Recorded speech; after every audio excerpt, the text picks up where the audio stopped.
नमस्कार जोहार। आप देख रहे हैं विमर्श न्यूज। मैं हूं आकाश आपके साथ। जैसा कि आपको अभी हम चर्चा में हम इसलिए मौजूद हुए हैं, हमारे साथ हमारे कैमरा पर्सन कैमरा से रिकॉर्ड करते हुए मोहित गोराई जी, उनका भी धन्यवाद। सबसे पहले हम शुरू करते हैं अपने कार्यक्रम को। बंगाल चुनाव हमारा आज फोकस है।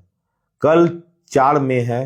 4 मई यानी कल बंगाल चुनाव के इलेक्शन का जो रिजल्ट है, शाम शाम तक 4 या 6 बजे तक रिजल्ट पूरा आपके सामने आ जाएगा। थोड़ी थोड़ी तस्वीर आपको 2-3 बजे तक आकलन लग जाएगा कि कौन आगे है, कौन जीत रहा है। अगर टक्कर हुआ तो आखिरी फेज तक भी एक टसल चलेगा। इसी बीच हम आपसे बात करेंगे कि बंगाल चुनाव में क्या असर होगा। बंगाल चुनाव में आपको जैसे कि पता होगा, टीएमसी 15 सालों से राज कर रही है। उसके पहले ज्योति बसु कम्युनिस्ट पार्टी का राज हुआ करता था। इसका टीएमसी का बोलबाला मौजूद था। इस बार, पिछली बार बीजेपी कुछ सीट की बढ़ी थी, उसकी अच्छी खासी सीट बढ़ी थी। लेकिन इस साल एक ये भी बात चल रही है नेशनल मीडिया में, जिसको गोदी मीडिया भी आजकल कहने लगे हैं लोग, जो विपक्ष के लोग हैं या फिर जो दूसरे जो उनको नहीं मानते हैं बीजेपी को, और जो बीजेपी को मानते हैं वो गोदी मीडिया टर्म से अपने आप को जोड़ते हुए नहीं दिखते हैं। तो गोदी मीडिया नाम का कोई टर्म है ही नहीं। कांग्रेस समय को बोलते हैं, उस समय भी गोदी मीडिया है, तो उस समय भी गोदी मीडिया था। ये सारी बातें आती हैं। इस बीच हम लोग देखें तो बहुत सारी बातें उठती हैं, उत्पन्न होती हैं। अभी कल रिजल्ट है, करीब करीब अच्छा खासा सीट सांसद के ऊपर देखा जाए या विधायकी पर अच्छा खासा सीट, करीब करीब बंगाल एक बड़ा राज्य है और बड़ा इसमें एक दारोमदार बंगाल पे रहता है कि काफी कुछ सीटें यहाँ से निकल के आती हैं सांसदी की, मतलब एमपी की और एमएलए की भी, एमएलसी का भी वहाँ सीट है। तो ये देखा जाता है। इसके साथ साथ अगर बात करें तो ममता दीदी के बारे में हमने पब्लिक ओपिनियन किया था। झारग्राम सिर्फ गए थे और किसी जगह नहीं जा पाए। इसके लिए आपसे माफी चाहते हैं। अगली बार अगर इलेक्शन होगा बंगाल में तो हम लोग पहले पहुंचने का प्रयास करेंगे, क्योंकि उस तरह से रिसोर्सेज अभी उतनी है नहीं। तो हम लोग देख रहे हैं, तो बात ये निकल के आती है कि बंगाल इलेक्शन में, वेस्ट बंगाल इलेक्शन में, माफ कीजिएगा, वेस्ट बंगाल इलेक्शन में बहुत तरह की बातें उत्पन्न हुई। एक तरफ बीजेपी को कम्युनल पार्टी के तौर पे कम्युनल एजेंडा चलाते हुए बोला गया। दूसरी ओर बंगाल में टीएमसी सेकंड पोजीशन में, टीएमसी और बीजेपी दोनों टक्कर में है। कांग्रेस और लेफ्ट थर्ड नंबर पे पार्टी कही जा रही है और कांग्रेस चौथे नंबर पे दिख रही है। और साथ में एसयूसीआई और अन्य छोटे छोटे दल भी चुनाव लड़ रहे हैं, जो कि वोट भी काटेंगे, शायद सीट भी ले आए, कुछ निर्दलीय भी सीट लेके आएंगे। तो ये सारी बातें हैं। इस बीच हम देखेंगे कि जो भी बंगाल में टीएमसी वर्सेस बीजेपी चल रहा है। एक तरफ कम्युनल एजेंडा की बात कही जा रही है, राइट विंगर पॉलिटिक्स की बात की जा रही है। दूसरी ओर लेफ्ट टू द सेंटर, ये टीएमसी और कांग्रेस और लेफ्ट की पार्टियां हैं, और लेफ्ट तो पूरा लेफ्ट है, और सेंटर में टीएमसी और तृणमूल कांग्रेस और कांग्रेस की बात कही जा रही है। तो इन बीच ये दोनों की बात पहले करेंगे। और टीएमसी वर्सेस बीजेपी चल रहा है। कल सुभाष चंद्र बोस कोई सेंटर है, वहां पर कल स्ट्रांग रूम बनेगा। स्ट्रांग रूम होने के साथ साथ आप देखेंगे वहां पर गतिविधियां चालू रहेंगी। सारे सीट की गिनती वहीं पे होगी। ईसीआई चाक चौबंद रहेगा। इस बीच दो बात आती है, क्या बंगाल चुनाव में एसआईआर का कैसा प्रोपेगेंडा होगा या कैसा इफेक्ट होगा, ये माने, या ये पॉजिटिवली होगा या निगेटिव होगा। विपक्ष की बात करें तो विपक्ष बोलता है एसआईआर बिहार में किया गया, इतने बहुमत ऐसे नहीं आ गई, एसआईआर के चलते आ गई, रेगुलेशन है। एसआईआर का निगेटिव एस्पेक्ट सामने आया। कुछ लोग कहते हैं कि नहीं, सही डिसीजन आया, नीतीश का करिश्मा दिखा, साथ में बीजेपी का वोट बैंक भी था, इसलिए वो जीत गया। तो वही पॉलिटिक्स अब बंगाल में है, असम में भी चुनाव है, तमिलनाडु में भी चुनाव है, केरला में भी चुनाव है, इसके भी रिजल्ट आने हैं।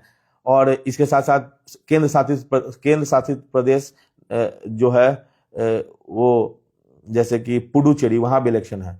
कुछ ज्यादातर राज्यों में बीजेपी की बहुमत दिखाई दे रही है, लेकिन बंगाल में, और हाँ, केरला में एलडीएफ और यूडीएफ, वहां बीजेपी का कोई अंश नहीं है। लेकिन तमिलनाडु में एआईडीएमके आगे चल रही है। फिर उसके साथ साथ पुडुचेरी में बीजेपी आगे चल रही है, एनडीए अलायंस। फिर वहां एलडीएफ और यूडीएफ दोनों का माना जा रहा है केरला में। तमिलनाडु में एआईडीएमके और डीएमके दोनों पार्टियों में से एआईडीएमके इस बार बहुत सालों बाद लगातार शासन में रहते हुए फिर से एआईडीएमके, जयललिता तो नहीं रही है, लेकिन उधर करुणानिधि भी नहीं रहे, लेकिन उनके बेटे स्टैलिन हैं, इधर से पनीर सेल्वम और पनीर स्वामी थे, एक पार्टी छोड़ दिए हैं। तो वो इलेक्शन चल रहा है। तो एलडीएफ और फिर केरला की बात करें तो एलडीएफ और यूडीएफ दोनों, कांग्रेस भी अच्छा कर रही है वहां पर। लेकिन और बंगाल में के पहले असम की बात करें तो असम में कांग्रेस और बीजेपी के बारे में बहुत टसल है। हेमंत विश्व शर्मा और राहुल गांधी दोनों के अभद्र टिप्पणी चल रही है। हेमंत विश्व शर्मा कुछ चैनल से भी लड़ चुके हैं अपनी बात, उन पर कुछ तरह से चार्जेस भी लगे हैं, बहुत तरह के संगीन चार्जेस। उसका भी वो जवाब वो देंगे आने वाले वक्त में। केस भी हुआ है, उन्होंने भी केस किया है कुछ लोगों पे। तो ये सही बात है। अब आते हैं बंगाल चुनाव पे फोकस करना था, तो बंगाल का कल रिजल्ट है। एक तरफ एसआईआर का निगेटिव एस्पेक्ट और दूसरी ओर एसआईआर का पॉजिटिव एस्पेक्ट कुछ है कि नहीं, ये दोनों बातें सामने आ रही हैं। लोग बोलते हैं अगर कोई भी पॉलिसी आती है या कोई भी कुछ आता है तो उसका निगेटिव सिर्फ नहीं होता, पॉजिटिव भी आता है कुछ फ्रेम में, लेकिन निगेटिव बताया जा रहा है ज्यादा है एसआईआर का। इस पर केस भी बहुत बड़े बड़े वकील और जज लड़ चुके हैं, लेकिन कुछ हुआ नहीं। बहुत लोग बोलते हैं कि भाजपा के आने से जितने भी तंत्र है, सरकारी तंत्र, वो बिक गए हैं, गोदी मीडिया बिक गया है। ये सारी बातें यूट्यूब मीडिया पर हर तरह के लोग हैं, लेकिन पॉइंट ऑफ व्यू ये भी बातें आती है। कुछ लोग बोलते हैं नहीं, नेशनल मीडिया में कुछ साख बचा हुआ है कुछ चैनल का। तो बहुत सारी बातें आती हैं। इसके साथ साथ देखा जाए तो अब हम बात करेंगे एसआईआर के बाद। अब आप बात करेंगे एक तरफ हिंदू मुस्लिम का टसल, ये जो सबसे बड़ा टसल इस पूरे चुनाव में है। दूसरा जाति के बीच में जो भेद है उसका टसल भी है। तो इन सारी बातों को देखते हुए हमको देखना होगा कि क्या सही नजरिया है, किस नजरिए से लोग वोट डाल रहे हैं। साइलेंट वोटर तो सीधे जाके वोट डाल के आ चुके हैं, और जो मुखर वोटर हैं, जो सामने टीवी पे आ रहे हैं और मीडिया से बात कर रहे हैं, उनका क्या ओपिनियन है वो भी आपने सुन लिया। पब्लिक ओपिनियन बहुत सारे देखे होंगे आपने, विभिन्न तरीके प्राइवेट चैनल्स के, फिर बीबीसी ने भी किया, फिर उसके साथ नेशनल मीडिया ने भी किया। साथ साथ देखा जाए तो यूट्यूब मीडिया के साथ साथ समाचार जो नेशनल मीडिया है, जिसको गोदी मीडिया बता रहे हैं आजकल कुछ लोग, तो और नेशनल मीडिया है तो नेशनल मीडिया है। हम ये टिप्पणी नहीं कर रहे, ये लोगों का पर्सपेक्टिव आपको दे रहे हैं, बाकी आप तय कीजिए। तो बंगाल चुनाव में टसल है। अब कल एक बात आई कि ममता बनर्जी अपना केस, उन पर केस भी किया गया ईडी के द्वारा, तो वो अपने बंगाल के पूरे सुरक्षा बल वर्सेज ईडी का एक टसल चला था। और इसी बीच ममता बनर्जी स्ट्रांग रूम में जाकर बैठी हुई है कि कुछ गलत ना हो, उनका कहना जैसा कि। और इधर बीजेपी एसआईआर के बारे में बोले कि एसआईआर का कुछ गलत नहीं है, ईवीएम के बारे में भी सवाल उठते हैं। हालांकि ये भी बात है कि जब विपक्ष हारता है तो ये भी बात उठती है जो बीजेपी वाले कहते हैं, और जो आम जनता में, आम पूरे डिस्कोर्स में एक बात उठता है कि कौन ईवीएम में अगर सरकार बनती है विपक्ष की या फिर कांग्रेस की, तो वो बोलते हैं ठीक है ऑल इज वेल, और नहीं बनती है तो बीजेपी ने ईवीएम में लोचा कर दिया, ऐसा एनडीए वाले बताते हैं। दूसरी तरफ एसआईआर का भी पर्सपेक्टिव उठता है कि एसआईआर में घपला होता है, कुछ डिलीशन जो होता है, डिलिमिटेशन और डिलीशन जो कर दिया जाता है, नाम काट दिए जाते हैं बेवजह, जो जिंदा है उनका भी नाम काट दिया जाता है। ये सब वाली बातें उठ के आई हैं। तो इन सब के बीच में दूसरा ये है संप्रदाय कम्युनल वायलेंस भी हुआ है वहां पे ऐसा पहले, लेकिन अभी के दिनों में नहीं सुनने को मिला।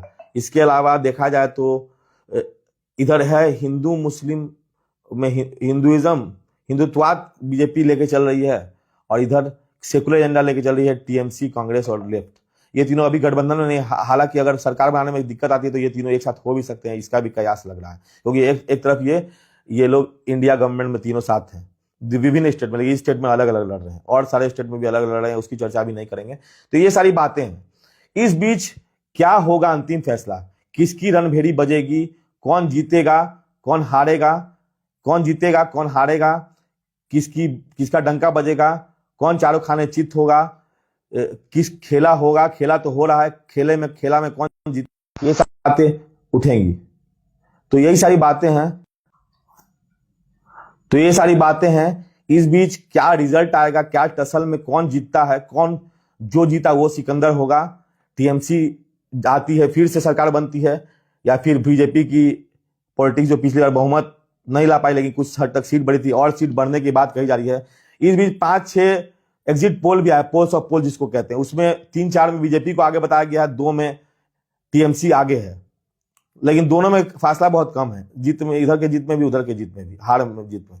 तो ये सारी बातें हैं इस बीच। और साथ में असम में भी चल रहा है, केरला, पुडुचेरी, तमिलनाडु, सारे स्टेट में, 5 स्टेट में रिजल्ट आने ही वाला। तो ये सब बातें हैं। अब देखना होगा कि कौन सिकंदर बनता है, किसके हाथों पूरे राज्य का शासन बल और शासन चलता है। एक तरफ बीजेपी वाले बोल रहे हैं कि केंद्र में हमारी गवर्नमेंट है तो बीजेपी के समर्थक बोल रहे हैं केंद्र में हमारी गवर्नमेंट है, तो ये साथ साथ केंद्र के साथ साथ यहाँ पे रहेगा, डबल इंजन की सरकार रहेगी तो अच्छा काम करेगी, ज्यादा फंड आएगा। और इधर एक बात बोल रहा है कि नहीं, सेकुलरिज्म और जो एकता, जो शांति देखने को मिलती है इससे टीएमसी की ओर से, ये बातें आ रही है। तो आपको तय करना है आप किसको वोट दिए हो, कल तो फैसला आ ही जाएगा। और फैसले के बाद क्या क्या घटनाएं, मतलब क्या क्या बातें चलेंगी, वो सब बातों को भी हम आपके सामने लाने की कोशिश करेंगे। तब तक के लिए मैं आकाश, विमर्श न्यूज के लिए जोहार, धन्यवाद।